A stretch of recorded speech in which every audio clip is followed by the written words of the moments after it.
Welcome back to my channel Naaz bio academy. So आज हम 2024 के PYQs करने वाले हैं। So let's start with first question.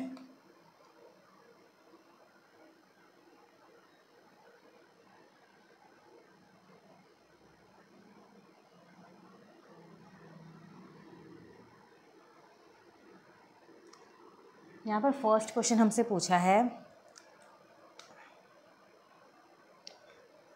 a transcriptional unit in DNA is defined primarily by three regions in DNA and these are with respect to upstream and downstream end। तो सबसे पहले इस क्वेश्चन में हमसे transcription unit की बात की है। हमें पता है ट्रांसक्रिप्शन यूनिट क्या होता है। अगर हम एक जीन को ट्रांसक्रिप्शन यूनिट बताना चाहे तो it consist of promoter region, दूसरा होता है जिस जीन का ट्रांसक्रिप्शन होना है, इसे हम कहेंगे स्ट्रक्चरल जीन, एंड थर्ड जहाँ पे ट्रांसक्रिप्शन एंड होगा उसे कहते हैं टर्मिनेशन।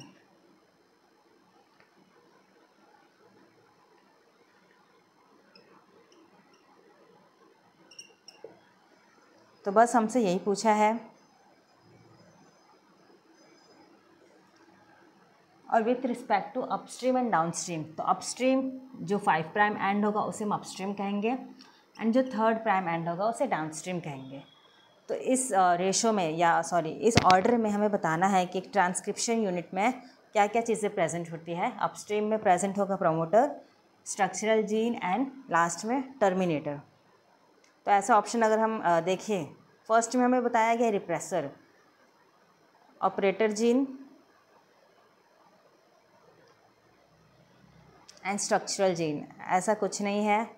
अगर हम अपना promoter, structural gene and terminator, ये ऑप्शन हमें जो है डी में देखने मिल रहा है। तो हमारा करेक्ट आंसर जो है ऑप्शन डी रहेगा। देखो फर्स्ट ऑप्शन में रिप्रेसर दिया हुआ है, ऑपरेटर जीन दिया हुआ है एंड स्ट्रक्चरल जीन दिया हुआ है। ऐसा बिल्कुल नहीं है। एक ट्रांसक्रिप्शन यूनिट में सबसे पहले आता है प्रमोटर, जहाँ पर RNA पॉलीमरेज आके बाइंड होगा, उसके बाइंड करने के बाद स्ट्रक्चरल जीन का ट्रांसक्रिप्शन होता है and at the end rho factor आके बाइंड करता है और लास्ट में जीन का टर्मिनेशन हो जाएगा। हम अपने सेकेंड क्वेश्चन पे आते हैं, क्वेश्चन 2 पे। यहाँ पे हमें 2 कॉलम में कुछ साइंटिस्ट के नाम दिए हैं और उन्होंने किस चीज़ पे या किस एक्सपेरिमेंट पे काम किया है उसके बारे में दिया है और हमें इन दोनों को मैच करना है। तो सबसे पहले फ्रेडरिक ग्रिफ्थ, हमें पता है कि फ्रेडरिक ग्रिफ्थ ने माउस के एक्सपेरिमेंट पे काम किया था एंड ट्रांसफॉर्मेशन को प्रूव किया था कि जो DNA एक ट्रांसफॉर्मिंग प्रिंसिपल है। तो फ्रेडरिक ग्रिफ्थ ने ट्रांसफॉर्मेशन पे काम किया था। Second, François Jacob and Jacques Monod, Jacob and Monod ने लैकोपेरॉन पे काम किया था। इन्होंने लैकोपेरॉन के कॉन्सेप्ट को अपने सामने लाया था। थर्ड है हर गोविंद खुराना, इन्होंने जो है जेनेटिक कोड पे काम किया था। एंड डी में हमें क्या बताया, मिसेल्सन एंड स्टाल, मिसेल्सन एंड स्टाल ने semi conservative model of DNA replication पे काम किया था। तो अगर हम अपने ऑप्शन पे आते हैं तो फ्रेडरिक ग्रिफ्थ का करेक्ट आंसर क्या रहेगा, थर्ड। तो ए का थर्ड हमें 2 जगह देखने मिल रहा है, option A and option B में। आगे बढ़ते हैं, अगर हम जैकब एंड मोनार्ड, इन्होंने लैकोपेरॉन पे काम किया था, तो बी का फोर्थ ये हमें कहाँ देखने मिल रहा है, सेकेंड ऑप्शन में। आगे चेक कर लेते हैं, सी का क्या है, हरबिन खुराना ने जेनेटिक कोड पे काम किया था, ये बात बिल्कुल सही है। एंड डी का क्या बताया है, मिसेल्सन एंड स्टाल ने semi conservative mode of DNA replication. So the correct answer will be option B. ठीक है, थर्ड क्वेश्चन पे आ जाते हैं हम। देखो हर साल इस तरह के क्वेश्चन हमने लास्ट 2025 में भी किए थे। यहाँ पे भी ऐसे साइंटिस्ट के नाम और उन्होंने किस एक्सपेरिमेंट को प्रूव किया है या किस एक्सपेरिमेंट पे काम किया है, ऐसे क्वेश्चन हर साल एक ना एक पूछ ही रहे हैं।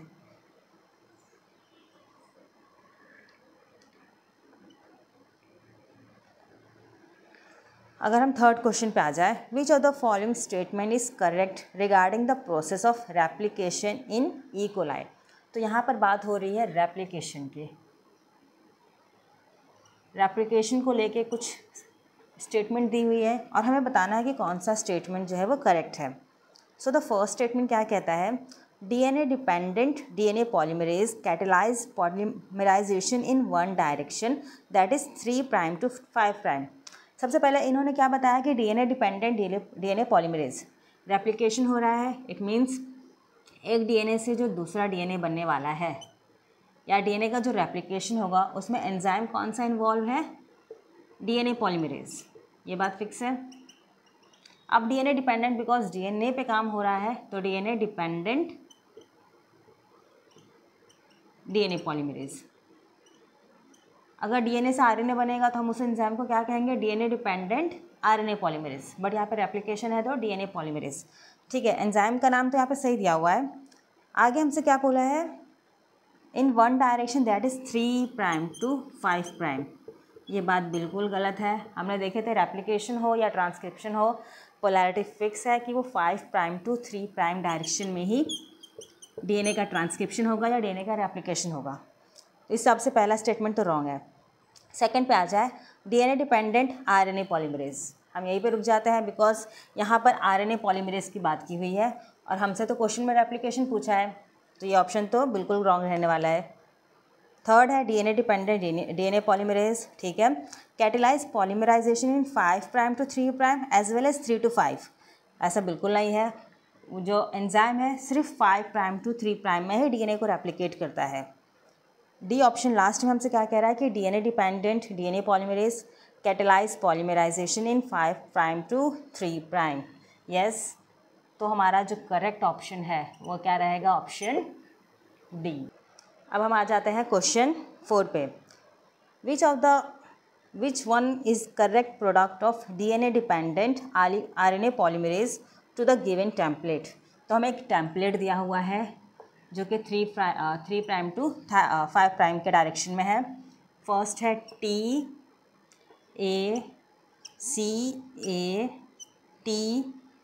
GGA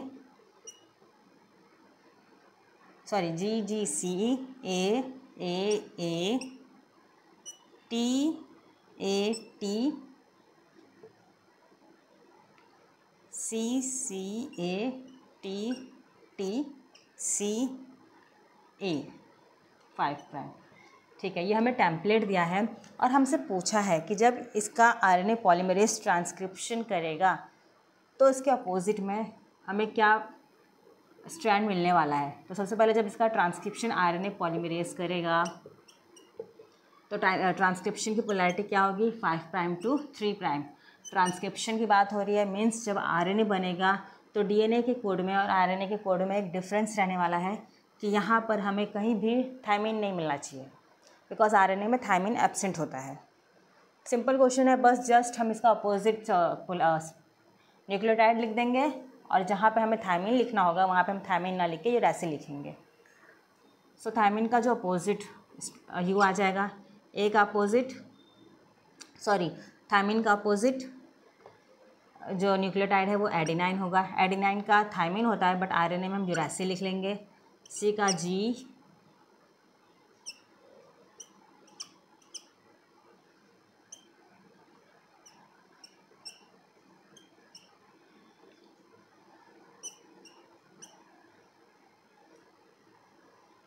ए का यहाँ पे अपोजिट क्या आ जाएगा? U.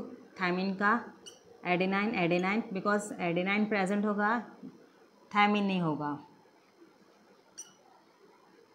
ए का विल बी U. सो बस आपको मैच करना है कि ऐसा न्यूक्लियोटाइड हमें कहाँ पे देखने मिल रहा है. सो ये ऑप्शन आपको कहाँ देखने मिलेगा? देखो ज़रा, ऑप्शन ए में. तो ऐसा हमें जो सेम सीक्वेंस है वो ऑप्शन ए में देखने मिल रहा है. ठीक है, क्वेश्चन 5 पे आ जाते हैं. अगेन यहाँ पे हमें कुछ 2 कॉलम दिया हुआ है और हमें मैच करना है. सबसे पहले है RNA पॉलीमरेज 3. तो हमारे पास प्रोकैरियोट में 3 तरह के RNA पॉलीमरेज होते हैं. यहाँ पर RNA पॉलीमरेज 3 की बात की है तो 3 का काम क्या था? हमने क्या पढ़े थे कि ये जो है ये बनाता है tRNA एंड राइबोसोमल RNA. उसका एक पार्ट वो है 5S यूनिट. बराबर है.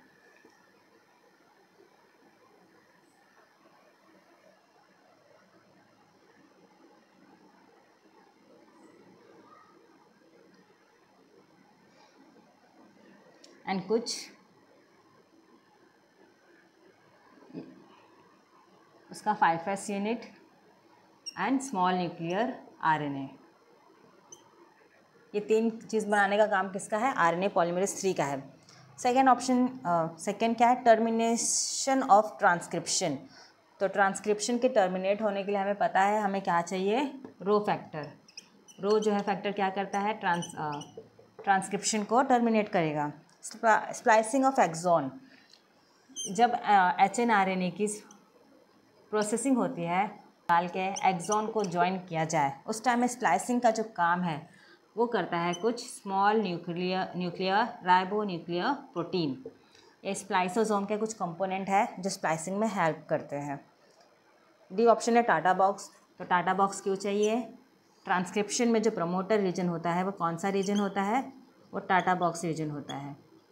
ये सारी चीज़ें मैंने अपने जो टॉपिक्स हैं मेरे ट्रांसक्रिप्शन के, ट्रांसलेशन के या प्रोसेसिंग ऑफ आरएनए, ये सारे टॉपिक्स को मैंने कवर किया। उसमें आपको समझने के लिए मेरे जो वीडियोस हैं उससे पहले वीडियोस को देखिए, फिर आके आप क्वेश्चन की प्रैक्टिस इजीली कर सकते हो।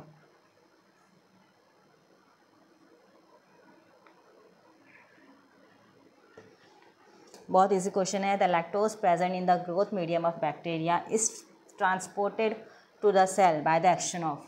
वेरी इजी कि जो लैक्टोज है मीडिया में प्रेजेंट है वो बैक्टीरिया के अंदर कैसे जाएगा? परमेज के थ्रू जाएगा। तो कौन सा एंजाइम इन्वॉल्व है यहाँ पे? परमेज। अगेन क्वेश्चन 7 में हमें 2 कॉलम दिया हुआ है और दोनों को हमें मैच करना है।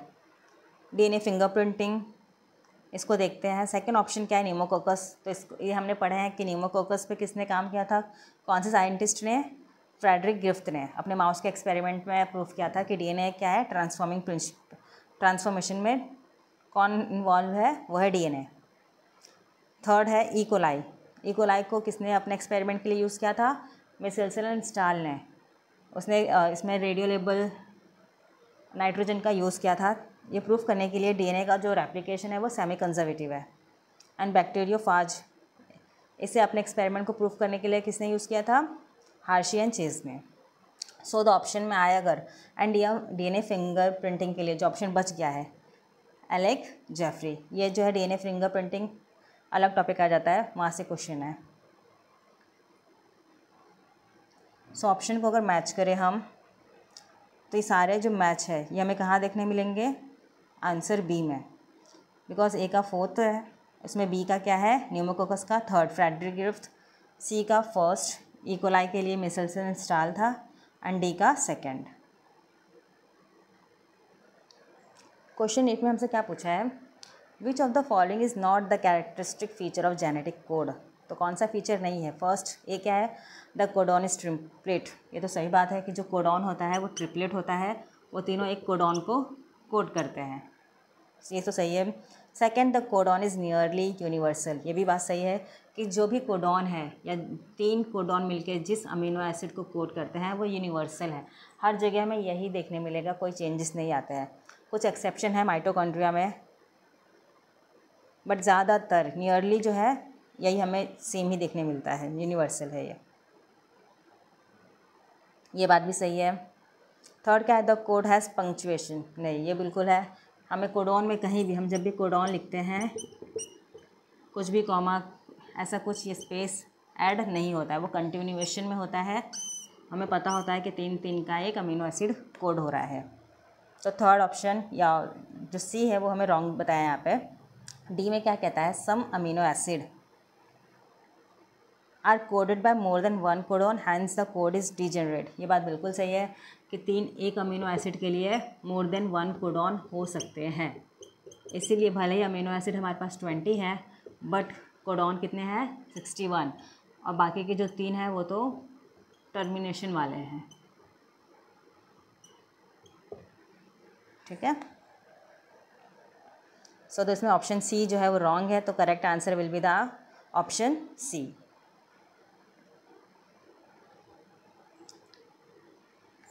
क्वेश्चन 9 ये डायरेक्ट आंसर है, क्वेश्चन आंसर है ये। Which of the following technique was use to elucidate the double helix model of DNA. तो कौन सा टेक्निक यूज़ हुआ था डीएनए का डबल हेलिक्स मॉडल बताने के लिए? X ray diffraction.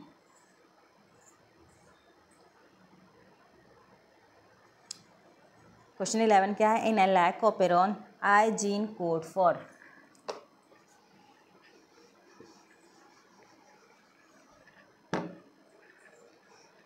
क्वेश्चन 11 में हमसे क्या कह रहा है? In the lac operon i gene code for. तो लैकोपेरॉन में जो आई रीजन है ये क्या चीज़ को कोड करता है? ये कोड करता है एक रिप्रेसर को। So the answer B will be the right answer.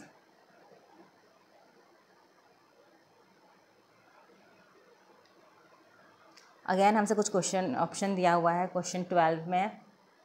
Given below are statement regarding RNA polymerase in prokaryote.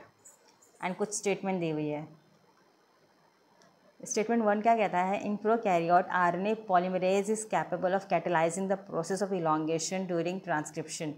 ये बात बिल्कुल सही है। प्रोकैरियोट में एक ही तरह का आरएनए पॉलीमरेज होता है और वही जो है इलॉन्गेशन कर सकता है। स्टेटमेंट 2 क्या कह रहा है?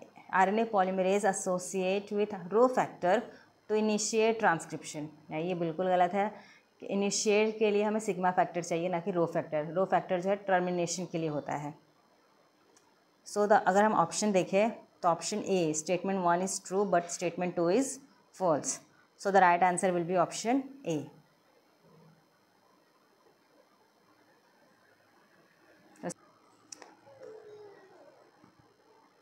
सो क्वेश्चन 13 में अगेन हमसे कुछ स्टेटमेंट दी हुई है और आपसे पूछा है कि कौन सा राइट है कौन सा रॉन्ग है। स्टेटमेंट 1 क्या कहता है? In the lac operon the Z gene code beta galactosidase which is primarily responsible for the hydrolysis of lactose into glucose and galactose. ये सही बात है कि जो लैक्टोज होता है उसका ब्रेक डाउन होना इंटू ग्लूकोज एंड गैलेक्टोज, इसके लिए जो एंजाइम इन्वॉल्व है वो है बीटा गैलेक्टोसाइडेज। ये तो बात सही है। सेकेंड क्या कह रहा है? In addition to lactose glucose और galactose can also induce the lac operon. बिल्कुल नहीं। लैक्टोज जब तक प्रेजेंट नहीं होगा लैकोपेरॉन जो है वो ऑन नहीं होगा। ग्लूकोज एंड गैलेक्टोज ये लैकोपेरॉन को ऑन नहीं करते हैं। सो स्टेटमेंट 2 जो है वो रॉन्ग दिया हुआ है। सो हम ऑप्शन में देखें तो option A statement 1 is true but statement 2 is false. तो answer A will be the right answer इसका। थैंक्स। अगर आप मेरे साथ ऐसे ही क्वेश्चन की प्रैक्टिस करना चाहते हैं तो मेरे चैनल को सब्सक्राइब कीजिए और इसे अपने फ्रेंड्स के साथ भी शेयर कीजिए। Thank you.